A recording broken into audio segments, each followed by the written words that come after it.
This is pretty straightforward. If, in fact, IRS personnel engaged in the kind of practices that have been reported on and were intentionally targeting conservative groups, then that's outrageous, and there's no place for it. They have to be held fully accountable because the IRS, as an independent agency, requires absolute integrity, and people have to have confidence that they're applying it in a nonpartisan way. That was President Obama last hour reacting to the IRS's admission, after it was caught, that it specifically targeted the tax status of conservative groups during the 2012 elections. Oh, but that's not all. It's not just conservative groups. The news first broke on Friday. We brought it to you here. And we have since learned that the IRS's actions went much further than was originally first reported. An Inspector General's report.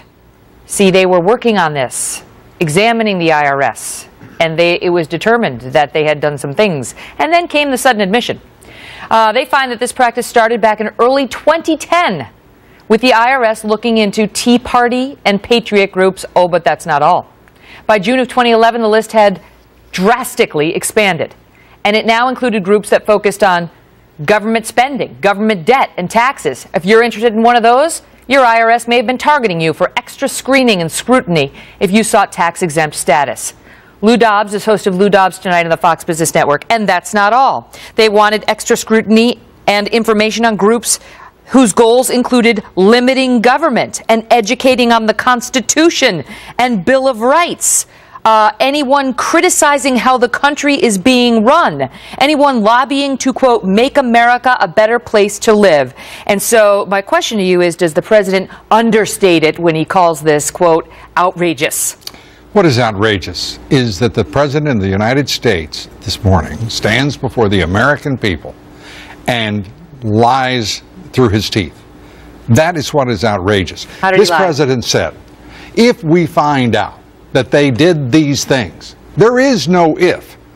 The president must have forgotten that the Internal Revenue Service took the extraordinary step last week and admitted doing these things and apologized for doing these things. And then this president, as if he's sitting in a dentist chair and would have great reluctance, says that if they are found to have done these things, we will have to hold them accountable, as if that would not be his first and immediate and urgent action to take.